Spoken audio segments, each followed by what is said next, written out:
안철수 서울대 융합과학기술원장이 지난 28일 차세대 융합기술연구원장직을 전격 사퇴했습니다. 아직까지 그는 정확한 사퇴 이유를 밝히지 않고 있습니다. 다만 정치권에서 여러 가지 추측만 무성한 채 논란만 가중되고 있을 뿐입니다.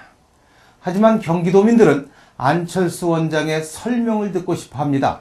그가 매년 경기도의 혈세 35억 원씩을 지원받는 연구원의 원장을 맡은 지 채 2개월도 안 된 시점에서 전격 사퇴를 해야 하는 이유가 궁금하기 때문입니다.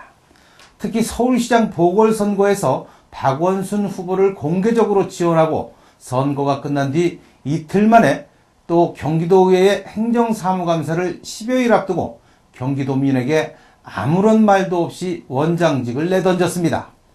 안철수 원장의 정치적 성향이나 행보에 대해 갑론을박하고자 하는 것은 아닙니다. 그의 정치 행보에는 관심이 없습니다. 그의 정치적 행보에 대한 권리와 책임은 모두 그에게 있기 때문입니다.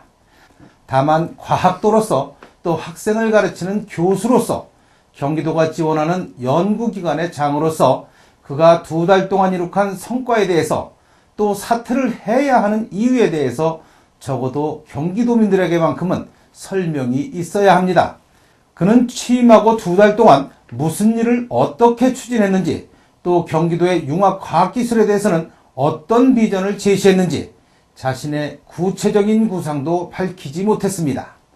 그런데 경기도의 행정사무감사를 10여일 앞두고 쫓기듯 연구원장직을 내던지는 안 원장의 뒷모습을 바라보는 경기도민들은 허탈함을 넘어 실망감까지 드러내고 있습니다. 안 원장도 할 말은 많을 겁니다.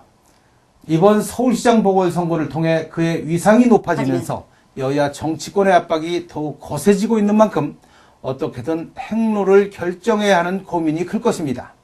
과학도로서 교수로서 정치권과 연계되면서 본의 아니게 불거지는 오해나 의혹에 대한 부담도 있을 것입니다. 하지만 정치인이 아닌 존경받는 과학도로서 이 시대 최고의 지성으로서 또 단 한 푼일지라도 경기도민이 부담한 혈세를 써왔던 공복으로서의 갖춰야 할 최소한의 도리와 책임이 그에게는 남아 있습니다.